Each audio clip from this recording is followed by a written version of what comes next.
Hello again, and welcome back to another video. I'm thrilled to have you all here. Today we're going to delve into a topic that's incredibly important to all of us, especially in these unique times we're living in. We're going to discuss the power of our words and the impact they can have on others. This concept is deeply rooted in Buddhism, but don't worry if you're not a Buddhist. These principles are universal and can be applied to anyone's life, regardless of their religion or beliefs. That's what makes these teachings so valuable. They're known as the 4 bad speeches in Buddhism. So, without further ado, let's dive right in. The first of the 4 bad speeches is lying. In Buddhism, lying is considered a form of false speech and is discouraged. Buddha emphasized the importance of being truthful in all our interactions. Now, we've all been in situations where we've told a white lie or a fib to avoid hurting someone's feelings or to get out of a tricky situation, haven't we? But whether it's a small lie, a big lie, or any other kind of lie, lying can have far-reaching effects on our lives and relationships. But why is that? Let's explore this further. When you lie, you create a breach of trust. Trust is the bedrock of any relationship, be it personal or professional. When people realize that you've lied to them, they start doubting your words and actions, which can lead to the breakdown of relationships. Moreover, lying can also damage your character and reputation. Once you're known as a liar, people may hesitate to associate with you or confide in you. Buddha encouraged us to live an honest life because openness and honesty are vital in our relationships. Honesty fosters trust, strengthens bonds, and promotes peace and harmony. It allows for genuine connections and mutual respect among individuals. Furthermore, lying often leads to more lying. To cover up one lie, we may find ourselves telling more lies, leading to a vicious cycle that's hard to break. This can cause stress, guilt, and anxiety. So, the first thing we need to avoid is lying.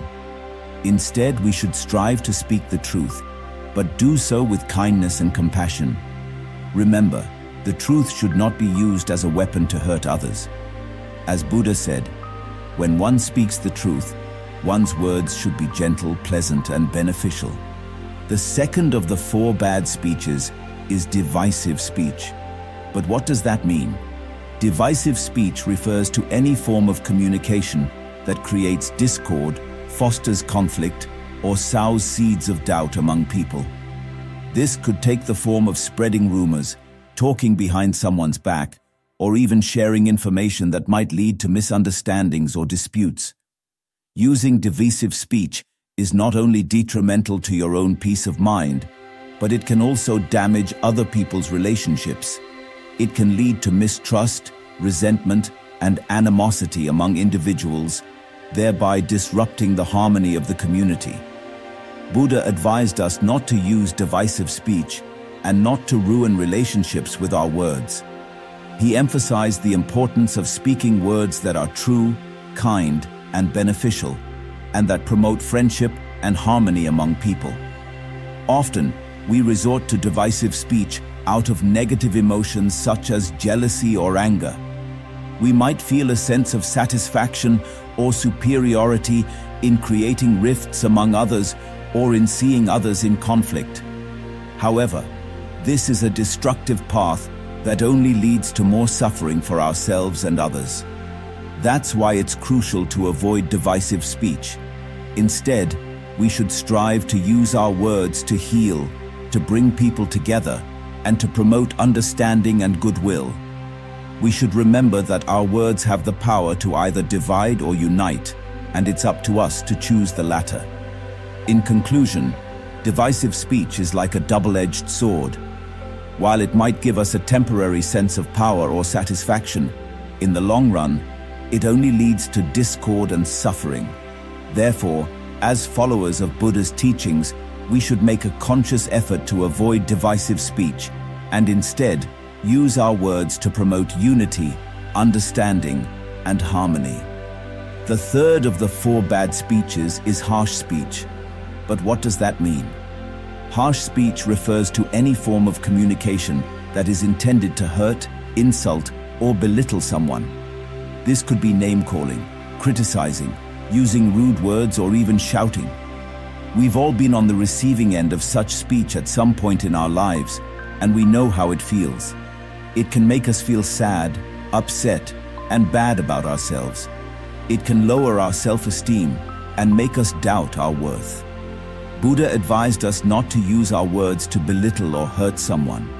He emphasized the importance of speaking words that are kind, gentle, and beneficial. He taught us to use our words to uplift others, not to bring them down. Often we resort to harsh speech when we're angry or frustrated. We let our negative emotions dictate our words. But Buddha advised us not to let our anger control our speech. He taught us to practice patience and understanding, and to speak words of love and compassion, even when we're angry.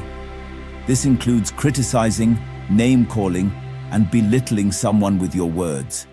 These actions not only hurt the person they're directed at, but they also harm our own peace of mind.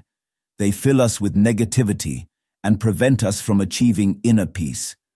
So, Buddha's advice was to avoid harsh speech. Instead, we should strive to use our words to spread love, kindness, and positivity. We should remember that our words have the power to either hurt or heal, and it's up to us to choose the latter. Harsh speech is like a poison.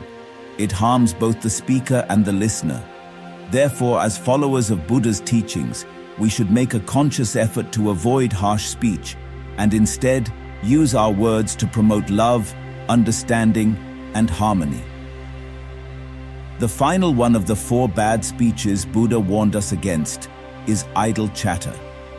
But what's idle chatter, you ask? Idle chatter refers to any form of communication that doesn't really add value or contribute to meaningful conversation. It's about saying things that are trivial, irrelevant, or unimportant. This could be gossiping about celebrities, discussing rumors, or talking incessantly about mundane matters. Now, this doesn't mean we can't have casual or fun conversations with people. We certainly can, and indeed, light-hearted banter and casual conversation are important for building relationships and fostering a sense of community. However, Buddha advised us to be mindful of our limits and to set boundaries in our speech. We need to recognize when our words become unproductive or when we're just talking for the sake of talking. When we're mindful of our speech, we can ensure that our words are meaningful and beneficial, rather than just filling the silence. When we use our words in a meaningful way, we can enrich our lives and the lives of others. Our words can inspire, encourage, and uplift. They can spread knowledge, wisdom, and positivity.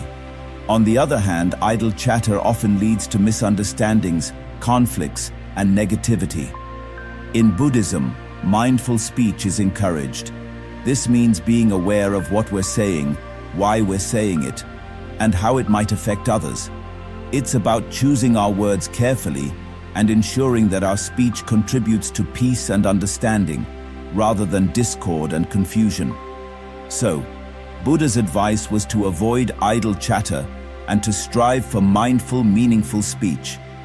He taught us that our words have the power to shape our world and the world around us, and it's up to us to use this power wisely.